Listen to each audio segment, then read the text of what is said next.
Hello, friends, and welcome to Worldbuild with us, the podcast where we create fantastical worlds with help from you, our listeners. My name is Rob Hilferty, and I'm here with my co-hosts Daniel Quinn and Courtney Staples. On today's episode, we are finishing up our foray into the world of Cyberpunk 2077, a sequel series brought to you and us by our patron Jay, who decided to have us build a sequel to a world that we've done previously, and his option was The Land of a Thousand Flavors, and we are oh so happy to oblige, considering we are now into the near future of a world where anthropomorphic animals exist and cast magic through food and cookery. But before we get into today's episode, remember that if you want us to build your world, you can always go to our website, worldbuildwithus.com, submit a prompt, and we will build your world within a reasonable amount of time. If you want to follow us on social media, we're over on Twitter over at Let's Worldbuild. If you want to come join our Discord community, or if you're feeling particularly generous, you can give us money over on Patreon, and the links for both of those are going to be in the description of the episode. Enough with the shilling, we're on to the show. So last we left off, we had a twist, which was we had an unreliable narrator / main character. Who wants to start us off by reconciling this twist? Daniel, go ahead and hit us with your robot voice. Let's hope I don't have robot voice. We had a number of people who could be considered narrators, right, in the setting. One might be the workers, the rim of the system, if it's told from their perspective. One might be that even though the creature is no longer in the picture, the religious narrator, because in a sense they told a version of his history, the insect one. And possibly even like the corporation that's on the planet that had tried to make some kind of food supply despite the starter of the planet being gone. I thought since we were setting up the insect religious leader who has left as kind of a good guy in a sense, that one might be unreliable. Like maybe the narrative of the BDO, the object that returned, there's something sinister about it that we're not aware of. So I thought maybe the unreliable aspect is that perhaps the alien starter that's returned is a trap of some kind, or it's a means of invasion and they're not aware of it. I'm glad that you went that route, Daniel, because I have something that's kind of in line with that. But before I blather on, Courtney, what is your reconciliation with this twist? So I decided to go hyper local and focus on one of the street chefs that we had kind of talked about last time, with the idea that, in contrast to the mega corporations on the planet, there are these kind of low level street chefs out on the street, like feeding people day in and day out. And also inspired by a recent discussion on our Discord about chicken broth. So I'm imagining a street chef who is known for his delicious broths, which are fueled by ingredients that his loyal followers gather for him. And those followers also trade for information and gossip to bring back to him, which he then kind of shares with his customers. Maybe he sort of gives people jobs to do. So it's almost like literally and figuratively a melting pot. Like the soups taste different every day because they're made from different ingredients, and the information may or may not be reliable. Like if you're using this in RPG, maybe one week the party gets a really great tip from him about like a heist that's going to happen. But the next week you get a rumor that ends up being false and leads you down a more dangerous path, maybe. So this is like Oracle of Delphi levels of like clairvoyance, where it may or may not happen type thing, but also you oh, it's going to happen, just not the way that you thought, or just not the way that you saw, that type of thing. Yeah, I could see something like that. So because the food itself is magical, I imagine that you're taking a spoon, you're doing a and then you look into the soup bowl and like it's clouded or something like that, right? Where it's like, or it's alphabet pasta. Ooh, that's good too. I like that. I can definitely do that as well. Yeah. It's very flavorful, Courtney. Literally. Nice. Yeah, no, I'm totally down with that. I went a little bit more elaborate for my reconciliation with the twist, and it kind of lines up with Daniel's a little bit more. So in our in our previous episode, we talked about this ship coming back, and the ship was initially empty, right? Like, oh man, something happened, and now the ship is back and it's empty. I was thinking that that's not actually true, and rather it's just a story that's been created. So the idea that I had in mind was a megacorp has already intercepted that ship and gathered all of the people that were on there. They extracted the information as well as they possibly could. No one knows how much information is actually out there. They wiped the memories of the people and then basically put them back in the population. So there's this megacorp that exists that has more information than they're letting on. And the people who came back still have their information, still have their memories, but they don't remember that they have those things. So that is the unreliable narrator aspect that I wanted to play around with. So Courtney, I think I have a way that we can also bring in your street chef character as well. We can just make it so that particular street chef is one of those previously mind wiped characters. Yeah. And then, that's good. Like maybe there's some I'm also thinking like maybe there's a hint within the soup itself as well. Like they're like, help me. Or like maybe there's like, like, hey, these are like, there's like bits and pieces of information that they're trying to disseminate into the world that comes out through this clairvoyant soup, Yeah, that would be really cool. I love that idea. And I could even see it as like, they don't know that they're like putting this information out there. It's all very like subliminal. Yeah. So it's up to like the players or the reader, whoever's interacting, to kind of figure it out over time. I also like the idea that the quote unquote bad, clairvoyant stuff, the stuff that's inaccurate, is actually super accurate, but just pertaining to something else entirely. That is about, this person's wiped memory, that type of thing. Yeah. Daniel, had you said it was, or had one of you said that you wanted them to be insects that had come back? I think they were the ones that broke off. They were being used as tools. Right. And then, Yeah, and then they basically ascended into intelligence, and then, they're like, hey, we're going to like leave for a bit because this seems like a really hostile vibe, and then they came back. Yeah. And then it was still a hostile vibe.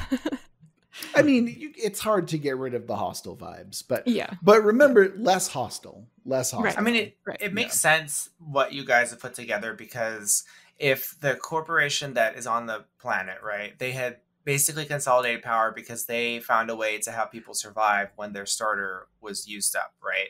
They wouldn't want a new starter that could solve everyone's problems to arrive suddenly and ruin their monopoly. So it would make sense that they investigated it first. They got those people off, wiped their memories, kept the information about the starter, and have trying to keep the lids on this. But despite their memories being wiped, like these individuals who are like kind of these seers, it's leaking out of them, which is kind of neat. That is very cool. Yeah. Yeah. So my question becomes, Daniel, what is this megacorp trying to parse out from this information that they kind of took from these people, right? Like they took their memories. What are they trying to get out of those memories? I have an idea. By all means, go ahead. But I think I could answer that through my faction rather than. My! Look at this! Look at this segue. Chris would be impressed. Nice. Wow. So, go ahead, Daniel. Hit us with your faction. I was when I was thinking of nefarious corporation. Obviously, I wanted to bring us back to the food focus, right? And the corporation exists because their starter died out on this planet at some point in the future, which was like their little world seed dealio. So I think it would be fun if the corporation, which I just call the Yum Yum Corporation, has a 50s burger branding to it, kind of a dinery aspect or something silly and iconic in Fallout, 50s kind of thing. And so I thought maybe, now that we have all this information about them, perhaps what they're doing is they want to maintain their monopoly, right, on control of not only the planet, but the system, because they're trying to go to these other worlds and acquire other starters. Maybe whatever information they've gotten from the the one that returned, will help them create an artificial starter that is a threat to other natural ones. And what they've been serving so far is probably artificial in some way, but perhaps whatever information is contained in these people they've captured about the starter on the ship is vital for them continuing their product, their fake product, and keeping them under control, like their Soylent-esque version of the food. Although it raises the question, like what's with did they find a starter in the other planet, in the ship that came back, or was there none, or was it just the information and the people? Those are all questions. I think the revelation that we kind of came upon last time was those people who traveled out there found one of the chonky beef cats and then was blessed with a world seed. I think that's what we had come up with. Maybe the world seed is a recipe in their minds. It's not a physical seed. That's really cool. I like that idea a lot. Yeah. So now there's a residue of the recipe in each of those people, right? Hence the soup and the searing. But they've downloaded the full recipe and the corporation has it. Yeah, I love that idea a lot. And they're trying to piece together what the recipe actually is. And then that's the reason that it hasn't, like they haven't completely taken over yet, is because they haven't really nailed down the recipe. Yes. Okay. That's great. That is a really, really fun way that we can do this. And it's already giving me all sorts of ideas for like the quest line that we're going to be coming up with later. So yeah, that's dope. All right. Courtney, what is your faction that you've brought to us today? So mine was also Megacorp related, not surprisingly. But when we were listening to kind of retro and cyberpunkish music last time, chatting after the show, I got to thinking about like boy bands, and what if there's a Megacorp sponsored food themed pop group, like a blend of celebrity chef and young pop idol kind of thing, which I know. So I'm picturing it as having elements of like Mom Corp from Futurama, with this like kind of squeaky clean exterior that hides what's actually going on, and then the boy band episode from The Simpsons, where the lyrics to the songs are riddled with all these subliminal messaging things. Like, so I could see this as like a way for the Megacorp to kind of get more kind of control over the populace, if the populace is constantly being barraged by like subtle clues about, oh, you should really buy our branded snacks, or don't eat at this other place, eat at our restaurants. Yeah, absolutely. Absolutely. I can't help but think, Courtney, that when you say like celebrity chefs, right? Like, is there a Guy Fieri equivalent for this? I just immediately pictured like a rat with like a bleach blonde, like mohawk kind of thing going on. Oh my God, yes. Yeah. And sunglasses, obviously. I was going to say, and obviously sunglasses. Obviously. Yeah. Oh, that could definitely work. Oh man. Would he be a rat or a hamster? Because for some reason I'm picturing hamster. Oh, yeah, it's definitely a hamster. Hamster. That's adorable. Oh my God. Okay.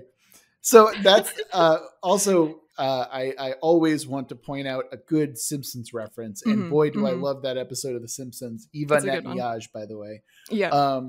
But yeah, that's great. I can totally dig that. Like I'm loving that. One thing I think a question that hasn't been answered yet, right, is we previously established that the food, when you eat real food with real ingredients, it gives you magical powers. Are these mega corporations giving people powers, or is this just purely sustenance reasons that we're messing with here?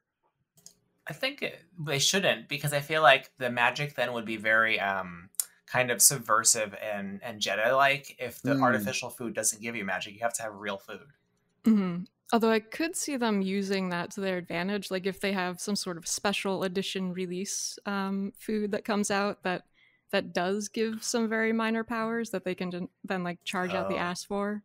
Yeah, or like something useless kind of powers. Yeah.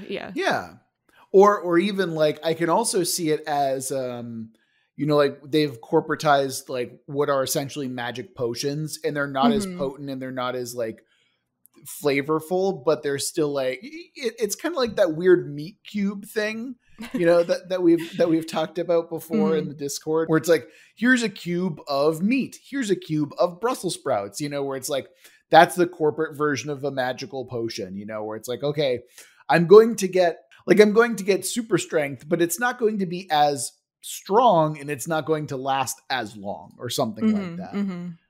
And also I like the idea that it is pressed into little cubes and stuff like that, because again, we want to make it, we want to lampoon the corporatocracy as much as possible. Yeah. Okay. So I'm glad that we kind of figured that part out. I think the only one who has a guild or a faction left is me. And I, for one, decided not to do a corporate thing for once. I wanted to focus more on the idea that we're launching this setting 1,000 years into the future. What does that look like for food, right? So obviously we can't tell what the future food is going to look like, but the closest I can get to is this kind of mixture between someone like Greg Katz, who is the chef and owner of Alinea, who is responsible for like the edible balloon, which is like, it's a candy or chocolate, and then it's filled with helium, and you literally like it floats and you can literally sit and eat it, and it's supposed to be like really whimsical. It's like basically a bunch of stuff like that. It's very high end. And then there's Dan Barber, who is very much like farm to table, but with his food, it comes down to, he will take the seeds and he will breed something for flavor rather than mass consumption. So I went to one of his restaurants and have eaten what he called a habanado, which is a habanero pepper with all of the heat bred out of it. So what you get instead is this incredibly flavorful pepper, but without any of like the incredible heat and like capsaicin that you would normally get. So it doesn't taste like poison. And it's these two people that I really want to kind of blend in. Like, this is what modern cuisine looks like. And if we take that and extrapolate it even further, I also want to take a look into like what molecular gastronomy could be. So it's not just a matter of this group of chefs who are going around and cultivating raw ingredients, which is, kind of abnormal considering the corporatocracy that holds a lot of the monopolies and stuff, but also they're breeding it in a specific way. So they're basically magic ingredient purists in a lot of ways. But they're also like, there's something else going on where maybe they can blend a little bit of the technology, or they know a little bit more about the scientific aspect of how the processes work when it comes to magical formula and how they're cooking things and stuff like that. So I don't know. I thought it'd be kind of fun to have like a rogue group of what are essentially environmentalist chefs, considering that like how magic works and is distributed now. Like, they're very much old guard, Yeah, I like that idea a lot. And was thinking, I know you didn't want them to be currently connected to the mega corporations, but maybe some of them had come from mega corporations, like they're kind of jaded ex-scientists who had been working on all of these like crazy new foods and then realized like, what am I doing with my life? I need to kind of return to my roots and go back to this more natural way of doing things. Oh, absolutely. I think that's like such a great, I think that's a great origin story for a lot of them. Everyone comes to, I love chef documentaries like, what's it called? There's that Netflix one. Chef's Table. Thank you. Yeah. Yeah. Like, I love Chef's Table, and I love hearing the stories of how all these people come together and like come to food and cooking in general. So I wanted to kind of reflect something like that. And yeah, like the corporate burnout is absolutely real. And the idea that you can go from, yeah, this is kind of my style, this is kind of my thing. And then I'm like, oh, how did I end up making, like this, like same schlop for executives, like how did this end up happening to me? That type of thing. And then you break away and you're like, all right, back to normal. Like, let's go back to like harvesting seeds with our bare hands type shit, Yeah. This also makes me think of Margaret Atwood's Oryx and Crake, which goes a lot into kind of genetically modified like food and organisms and just how like gross that can be when taken over by corporations. And yeah, there was like basically like plant type things that grew like chicken parts out of it and stuff like that. It's kind of gross, but I could see that being on the horrible corporate side. Yeah. Okay, so they're definitely enemies of the corporation. How do you see them relating to the other factions out there? I kind of see them as like a weird nomadic sage type character, where they're very obviously anti-corporate, but they're not necessarily the type of folks who are going to help out, like street chefs necessarily. Now, mind you, some of them might be street chefs or some street chefs might have affiliation or association with this group, but I don't necessarily see them. I see them as kind of, I see them more as like reclusive or like hermity in a lot of ways where, maybe before you would search out the best ingredients, but the kind of the megacorps have kind of hoarded a lot of that to themselves. And so now you have to go and find these people who are like even more well hidden than some of the ingredients were at one point. It's like, okay, I found these guys. They're cooking with real food. They're cooking with real ingredients. Like, let's go.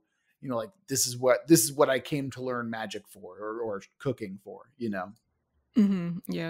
Yeah. And you mentioned like nomadic. So would they have like a mobile farm of some sort? I was thinking that as well. Yeah. Like they would have essentially just like a walking greenhouse, like That's think awesome. of the Baba Yaga hut, but a greenhouse, Yeah. I love that. Yeah. So we've got the factions out of the way. I feel like things are really starting to come together now. The main quest that we've kind of attributed here, do we have something in mind for that? I mean, you've got the one that's the easiest is you have the PCs are the people whose memories have been erased, and they've got to figure out what's happened to them, who they are. Maybe even the corporation did some things to their bodies to make them not obviously insect people. So they have to understand their identities and then uncover a corporate conspiracy. I would love to again steal from Neuromancer, where it's like, maybe that's only part of the group that we're talking about here. Maybe you have to convince someone that their mind has been wiped, or maybe it's like this kind of outside street chef who uncovers this information and gets wrapped into this overarching plot, to kind of get this information out there. Yeah, like one of the PCs could be the insect and the others could be, like you're saying, street chefs and such. Absolutely. Corporate defector. Corporate defector. Actually, that's a great idea. Maybe that's the initial, or maybe that's the inciting incident. You have to play a bunch of characters who are corporate defectors, and unfortunately for them, that's incredibly deadly. And, like, if you wanted to run it like old school, like, what is it? The OSR style where you have the meat grinder session. Maybe the one character who gets out is the like living character who then joins the group of PCs. Yeah. Oh, the next one? That would be kind of cool. Yeah. So that might be really fun where it's like, okay, escape from this escape from this giant corporate building, and it's like, oh god, the buzzsaws come out of the walls, the flamethrowers start happening. That sounds like Ride the Lightning, but in a corporation. Right, but also like way more corporate, and like you see like the flashing lights come up from the ground where it's like the safety lights, like hazards and stuff like that, or it's like be careful, but then it's like obviously super deadly. Like I think that'd be pretty fun to add that to it, And not only that, but that's basically a dungeon crawl. But, instead of axes and swords, it's like, okay, I've got a chef's knife and I've got a briefcase. What do you guys have? Like stuff like that. Yeah, that would be really fun to run as a first session. Because, it's especially like making it so that the people playing, maybe they don't know that there's a high risk of death. And so as they kind of start getting wiped out, it becomes more and more clear just how sort of serious this setting is. That actually is kind of fun where it's like, oh, you decided to quit? Oh, that's fine. And then maybe actually what might be really fun, right, is, you know, like you're all part of a group that's like who's decided to quit over for whatever reason. Mm-hmm. And then it's like, sure, you can leave, and you know, that's not a problem with us, the giant megacorp. And then it's like, then people start dying immediately, and people are like, oh, they were gonna fuck us from the beginning. Oh no, this is bad. Right, like you have a group of guards that's gonna escort you out of the building, and you notice that they suddenly have all their guns pointed at you. Something like that. Yeah, I think that'd be kind of fun. And then from then you jump to maybe the opposite, where it's like gritty street chef types, you know, like that's, yeah. Oh, it would also be a cool contrast from starting in this like really sleek corporate world and encountering all this really high-tech stuff, and then you're out on the streets dealing with like dirt and grime and pollution and whatever random synthetic food that you can find. Absolutely 100%. Yeah. So do we want to even explore what the end of this looks like, or is it a matter of this is what changes and what doesn't, right? Because I think a big theme in Cyberpunk is the punk aspect of it, which I think a lot of people tend to ignore. You know, like the political aspects to Cyberpunk, the anti-establishment aspects to Cyberpunk. One thing that I would kind of like to buck against in terms of trends with Cyberpunk genre is like the bleak hopelessness of it all. Like I would like there to be like some chance at genuine change for in a larger systemic sense from the outcomes of this quest, you know? Well, what you're talking about seems to be post-Cyberpunk, right? So they've already accepted that the conditions are they live in this post-apocalypse, and they're trying to figure out what they can do from there. So I agree. I think if you don't have a solution in the end, right, like if there's not like an end game, then they have to kind of make do with what exists and live in this new reality. So I think that's kind of what we're doing. Like we're creating this post-cyberpunk world because we're already past the point that there are these corporations. Although we started by saying we wanted it to be pre, which was interesting. We're past the point where there are these corporations, there is this plot afoot, and people are now on the ground in the streets trying to figure this out. So I think we can do exactly that. Yeah, I think that I think what we can also do, and Daniel, I think this is really key, is that like the idea that this world seed is basically the hinge point, right? Like if the corporations get it, that's the end of it. They've locked down how to reproduce the world seed from then on out. So they're going to control everything, and then things are going to become even worse than they are now. But if the street chefs can democratize the world seed or even use it to their own advantage, then things can shift. And then of course you can have the gritty side to it, where it's like, well, they decided to become their own corporation, you know, but I mean, I ideally, right? Like you can have genuine change. And I think that the world seed being the key and the pivot point to that is really important. I think that's a really smart idea, Daniel. Yeah. I think it's cool, and it's cool that we turn it into like data. You know, like the recipe. I was going to say the recipe aspect. The recipe part of it is like so clutch. So that's a really cool idea too. Yeah. Okay, I think that we're ready to move on to the side quest where things get real fucking wacky. So let me grab some dice and let's see what happens when we inject a little bit of chaos.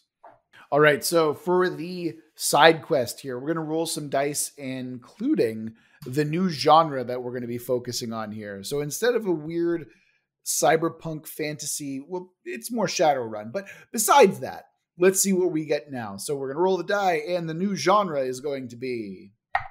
Well, this is actually pretty appropriate for cyberpunk because it borrows a lot from this element, but we rolled Noir Detective. And I think I think that's a really fun one because we can go from medieval, then we jump to cyberpunk, and now we can kind of meet in the middle. Now we can see what a noir detective kind of style looks like in this setting. So the theme for our noir detective is going to be pain. Ooh, I don't think we've rolled that one yet.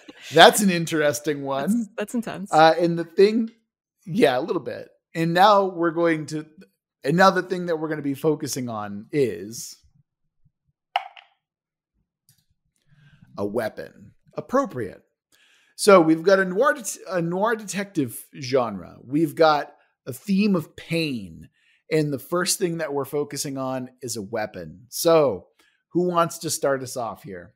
The idea of noir detective as a theme works well with a cyberpunk or a post-cyberpunk setting. Wasn't so much an idea. I was just saying those will work together perfectly fine. Oh yeah, I mean, like I said before, cyberpunk has like deep roots in noir in general. You know, like they've definitely touched tips before. You know, so where do we want to go with this? We've got pain. I mean, pain is the one that's sticking out to me, and I don't know why, but I'm thinking like a food that you eat that just never stops. It's like chronic pain syndrome, but forever and way worse, like cranked all the way up, you know? So it's like, maybe it's kind of like this is 2 Simpsons references now. Maybe it's like when Homer eats the chili pepper and he goes on that horrible psychedelic trip. Yeah. But for him, it's a matter, or for the people who are like, this is a weapon that they've weaponized a pepper or something like that. And so, whoever eats it is basically doubled over in pain until it's like you want to be mercy killed after eating this thing, and the pain just doesn't stop, right? It could also be a play on that, like if you swallow a watermelon seed, the watermelon's gonna grow inside of you thing from childhood. That's fun, yeah. Like, but literally, but literally, yeah. It's like literally gonna take over the insides of your body or something, or burst out of your chest, or I'm totally down with this concept for sure. Okay, cool. It could be a pepper seed that grows and it burns you up inside. Yes, merge the 2 ideas. Why not, right? Like, fuck it, that's like a really great idea. Okay, so that's go ahead. I prefer what you guys were talking about, but I had another concept of why not do the opposite? Like, it's the lack of food. Someone is starving, or there's some starvation happening. Oh, hunger pain. Yeah, you know. Yeah, absolutely. Yeah. We can now reference the beautiful Troll 2, where the dad tightens his belt because he knows hunger pain. I would like to somehow throw in the dad from Goblin 2 now. How can we do this? Oh, I'm sorry, Troll 2. What am I talking about? Yeah, Troll 2. Oh my God. Come on. Wow. Well, to be fair, it's all about nilbogs in that movie. It is. So, yeah. With hunger pains too, it could be something like, what if there's an affliction going around where people are just constantly hungry no matter how much they eat? That's not bad. I like that idea. Alternatively, the detective, the main character that we're talking about, I don't know why I'm having this idea where he deliberately keeps himself hungry. So when he goes on the case, whatever he eats or whatever he smells, his senses are heightened or something like that. Yeah, I could see that. It's like the opposite of Sherlock Holmes being on drugs all the time. Yes, exactly. Hey, laudanum helped a lot of people, uncover a lot of crime back then, Daniel. Okay. Opium too. Anyway, so what's the story that we're talking about here? The weapon itself is the seed that grows inside you and like turns your veins into fire peppers.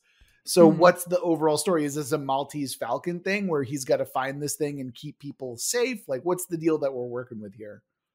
I mean, I feel like noir stories often begin with the like sort of damsel in distress figure coming to the detective's office saying that she has an issue and she needs help solving it. So what if it's even used as sort of like an assassination type weapon? I guess similar to how Russian operatives will use like sort of innocuous things to poison or irradiate their opponents, essentially. Something on those lines. Umbrellas, right? Yeah, that was a really famous one. So, how do you infect someone with diverticulitis? Because that is essentially what we're talking about here, where like a seed gets into your body and then grows from there. Well, you got to make them eat it, right? Right. So maybe you're making really irresistible meals that use the seed. Interesting. Because you're probably inviting people to dinner that they can't refuse, and then if you're gonna poison a diplomat, you go to a dinner and make a dish with it. Yeah, I would also like to inject into this story the femme fatale as well, which is definitely different than the damsel in distress. Yeah. Where she comes in playing the damsel in distress, but really she's the one who's been behind it. So maybe what we can talk about here is this femme fatale needs a fall guy. And this person, this kind of noir detective, is the one who is going to take that fall. Also, I'm thinking of a truffle hunting pig right now, and I want that to be the detective so bad. Oh, can he? Oh, that's right, because they're animals. I was going to say, can he have a truffle pig pet? But he probably is the pig. He is a truffle pig. Yeah, exactly. Excellent. And he deliberately keeps himself hungry, so it's actually like a skinny pig too. So that's good. And the thing that the pepper plant they get transformed into, it's just a plant, right? It's not some sentient thing. No, I don't think we ever came up with sentient plant life, because I feel like that'd be too much, because then it's like even veganism's not the way to go in that world at that point. So it's a plant, really. Yeah. Cool. So we can kind of do that. Can we also have, I really just want to steal from Double Indemnity, where it's like the femme fatale is like, my husband is going to try and kill the president.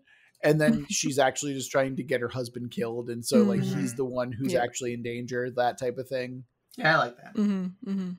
All right. Also, can she secretly be an insect? Why does she have to secretly be an insect? So in the final review, she like pulls off her skin or something, and she's a bug underneath. Yeah, exactly. Yeah, that's just gross. Why are we making this gross? Let's do that. Because then she like, it does a pan up, but there's one of those sex gaze pans on her leg, and there's like the slit in her dress, but it's like an insect leg, and you're like, what? And to be fair, if she's a praying mantis, it would make sense that she's trying to kill her husband. That would. Yes, she wants to eat him because she's supposed to do. She wants to eat him. Does she just want to make him spicy because she likes spicy foods? Oh my God. Yes. This is ridiculous, and I'm actually kind of okay with this. Like, I'm not even. And it can be told in like an over the top dramatic style, like noir dramatic style, but everything's ridiculous. Of course.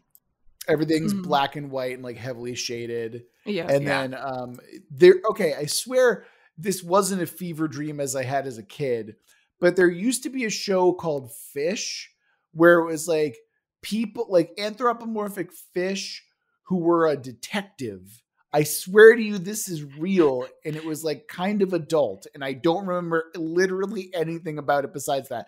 Do you know what I'm talking about? I have no idea what you're talking about. Okay. Nope. It used to be like a noir detective fish.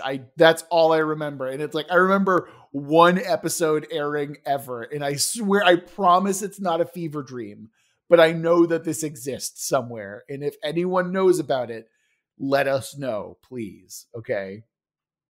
Do you guys just want to throw in a twist and see how that works? Yeah, definitely. Yeah.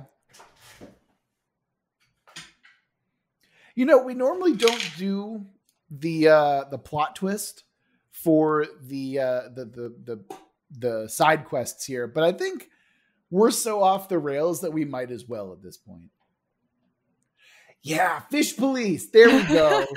It's a real thing, and it makes no sense. So it only aired for 3 episodes, which explains why we had no idea what you're talking about. Okay, yes, that totally makes sense for me because I'm like, I don't remember. I remember like an episode. Yeah. Oh, that's so weird. I remember this is like the early 90s where it's supposed to be like the weird like animation boom that The Simpsons did, you know, like that's what kind of spurred it on. Tim Curry, wasn't it? What? Yeah. I don't remember that part, but yeah. Okay. All right. This one we can work with.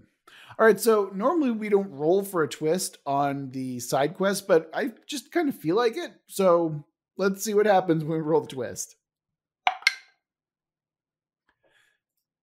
It says here that everything is, in quotes, backwards. So What do we mean by backwards? Now, the first thing I'm thinking is that we can just immediately flip all the gender roles around, and that'd be the easy thing to do. But do we want to think of other backwards ways of thinking?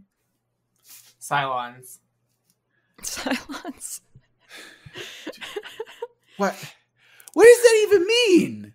Well, in Battlestar, a lot of things are in this loop where the past is the future, and the future is the past, and it makes me think that perhaps the world seed that's aboard this vessel and the recipe are not in fact. It's not in fact a recipe for something natural, but it's actually an artificially constructed thing, either from the future or that was already created, like in the past, or some kind of cycle.